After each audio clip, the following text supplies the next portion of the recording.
because tearing our kitchen apart wasn't expensive enough. We had the water supply line between the house and the street replaced this past week. On the bright side, it didn't cost as much as I had thought it was going to cost. And I think that's the only bright side. I watched on Thursday as this excavator dug this trench through the front yard 45 inches deep, and they piled all of this packed dirt up on one side of the trench. And later in the afternoon, when they were done, they put the dirt back into the trench, and it's currently there's this 2-foot high mound. That's higher than all the grass around it. And they said it'll take a year for it to really settle back in. They said if you want it to be level, you really just have to leave it. You don't try and tamp it. You just let it slowly settle back in and compact back to the way it was beforehand. And it's amazing how much dirt came out of that trench, how compressed it was, and how spread out it is now that it's in the open.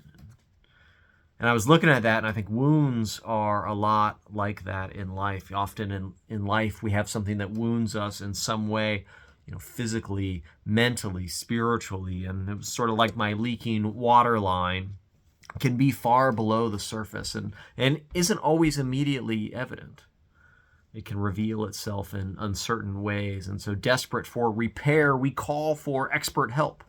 It's not something we can fix on our own, and often the fix is far messier than we thought it was going to be, and it leaves a scar, and that scar can stay there for a long time. That's how our wounds work in life, and it can often, we get desperate when we have wounds that do not heal, that we cannot heal on our own. And so in today's reading from Mark, we come across some desperate people. They have different wounds, but they're both in crisis. One is immediate, this pressing crisis. The other has lingered for more than a decade. They have exhausted all other options that their resources can procure. They're desperate. Have you ever been there? Do you know what they feel like? Have you been anxious? Have you dealt with personal health issues? Struggled with outside forces causing you stress? Have you reached the end of your resources and wondered what happens next? Today we focus on the response of faith in desperate times. We see how Jesus meets us in a crisis, what it means for us. Our passage starts with Jairus. He is the leader of the synagogue. Most of the religious leaders, they were very cautious about Jesus. Think about the scribes, the Pharisees opposing Jesus. Think about Nicodemus. He only came to visit Jesus by night. They were opposed to his claims of authority. The healings he performed were often opportunities for opposition because those healings were of people not connected to the religious leaders. It's like the difference how they say it's a procedure when it happens to somebody else, it's a surgery when it happens to you. It makes it far more personal. When your world is collapsing, titles, concerns, they mean less. You broaden your scope of what is acceptable, what is worth trying. When I have a cold, I'll sometimes go to Kroger and I'll just buy one of everything that claims to be a cold remedy, promises healing. I'm much pickier about what I take when I'm healthy, but when I'm sick, I just want a cure. I'll try anything. The woman who interrupts Jesus, she is in this similar position. For 12 years, she's been bleeding. She spent all she had on doctors, but she only grows worse. I once remember I went to see a specialist when I'd been sick for a long time, and he was mocking me for some of the other people that I had been to see. And I told him, I said, I don't know what's wrong with me, but I'm desperate, and I will go and see anyone that promises a cure. No one had any suggestions. I was trying everything. I was desperate. I kept getting worse, like this woman. Her position is even worse because she's ritually unclean because she's bleeding, and so she's cut off from the community. She's isolated. She's now poor. She's truly desperate. She doesn't even feel bold enough, like Jairus, to come before Jesus. She sneaks up and grabs the hem of his garment as he passes by. She throws herself before Jesus.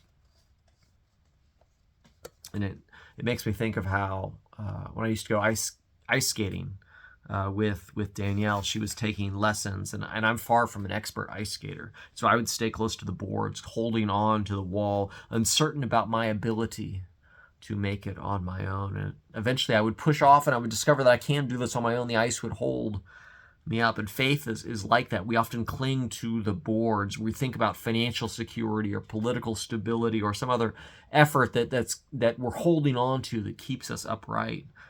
But real faith is pushing off, trusting Jesus to guide us, to hold us up. We want so desperately to have something solid in our hands, but faith requires us to let go of those things. And desperation has brought this woman, desperation has brought Jairus to Jesus. And so what about us? Too often we only come to Jesus when we are desperate. We think we can manage all the other stuff in life. We feel like we have it under control, or at least we sort of push the mess into the closet. We make it look like everything is in order, that we are self-sufficient. And it makes me wonder, what if we lived like Jairus? What if we lived like this woman every day? What if we came and we threw ourselves before Jesus constantly? We recognized our shortcomings, and we know that we need Jesus each and every moment. We know that in some ways we truly are desperate at all times for him, because he's the one that sustains us. We can't do this on our own. As we discover in this passage, one of the reasons it can be challenging to throw ourselves at the feet of Jesus every day is that God has a different sense of timing. Imagine Jairus. He has this miracle worker. He has Jesus coming with him. And then imagine his distress as this woman stops Jesus, and Jesus is conversing with this woman. He's asking, who touched me? And think about how every second Jairus is worried. And for the woman, she's wondering, why has it taken 12 years to feel like she has God's attention, to have a path to healing for her? And she has this celebration. She's healed. She's restored to the fullness of community that she's celebrating. But Jairus is just in agony. As each second passes, it turns into minutes. He worries for his child. And then the delay turns even worse, because messengers come and they tell Jairus that his daughter has died. They advise him to leave Jesus alone. Faith has not healed. The jaws of death have closed. There is no path forward. Do you ever feel like God's timing is off? I think it's time to move on from Jesus. Your prayers haven't been answered as you expected. Our faith isn't always tested in desperation, often in delay. Do we trust Jesus when it seems like all is lost? And in that moment, Jesus looks at Jairus and he says something remarkable. He says, "Do not fear, only believe." Do not fear, only believe. And at this point, Jesus isolates Jairus. So only Peter, James, and John are with him. Things are bleak. Jairus needs this strong community around him. Jesus tells people the child is not dead, but sleeping. And they laugh at him. And the world does this. The world laughs at our beliefs. They tell us it cannot be so. They say reason and science exclude faith. But Jesus shows us there's more than what we can see. There's more than what we can grasp. He is the Lord of life. And as the Creator, he has power over life and death. As the God of great reversals, he shows us our greatest fears. Whatever it is, loss, sickness, instability, war, frailty, death can be overcome through his power. But only through his power. The wounds we have in life are not healed on our own. It requires complete trust in Jesus, a falling down before him, setting down everything we have before him. It's not a time for half measures. I think about that trench in my yard. Half a trench would not have solved the problem. When you look at my yard, it looks like true upheaval has happened. But that was required to fully address the problem. We had to let them dig it all up. And in the same way, Jesus gets to the root of the problems in our lives, and we're called to completely trust him, to let him dig it all up, to push off from the things that we hold on to discover that Jesus is for us, that Jesus' power is sufficient, even in our weakness. There's more love and mercy than we can grasp. And so, friends, do not let your desperation be a barrier to God. It's so easy to let pride or shame prevent us from truly bringing our heart's greatest prayers before Jesus. We try and hold on to things on our own, like Jairus, like this woman, who doubtless tried everything else before coming to Jesus. We hold back until the last moment.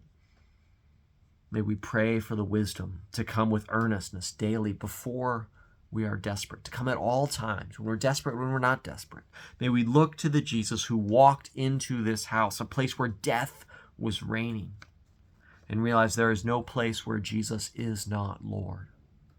There's no circumstance, there's no darkness that he cannot redeem. In the story today, Jairus and his daughter, this bleeding woman, they walk away in peace because they completely trusted in Jesus. The world is uncertain. Our hope is not. Our hope is certain. As Jesus says to Jairus, do not fear, only believe.